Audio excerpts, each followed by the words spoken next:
Sis, tama lang ba na inaway ko si Afam kasi dinala niya ako sa 500 pesos per night na hotel daw? 500 pesos per night na hotel? O pwede ka rin naman magreklamo sa pagganyan. Depende naman yan. No? So, bakit daw sa 500 pesos na hotel? Ang mura naman yan. Anong hotel ba yan? Baka naman yung hotel na per oral lang yung mga yan, maano. Eh pag sa mga ganyan, pwede naman tayo magreklamo sa ganyan, no? Bakit naman sa 500? Baka mamaya, di ba, hindi pa napalitan yung mga bedsheet dyan. Boarding house? Boarding house ka pinunta ni Afam.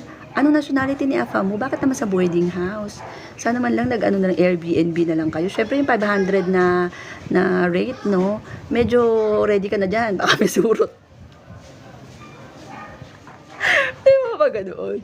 Oh, may surot naman yan. Ano ba? Grabe naman yan. Naalala ko na naman yung isang babae na nag-post nung dati na tapos ang gusto sa kanya, parang mga ka-level na mga hotel mo ko yung gustong pupuntahan ng kano. Ayaw niya, nagalit yata. Hindi yung kano, anong nationality no. Nagalit yung babae na gano'n. Tapos sinabihan siya, ang arte mo naman gano'n. Kaya sabi niya, I know my worth. Sabi niya, grabe naman siya.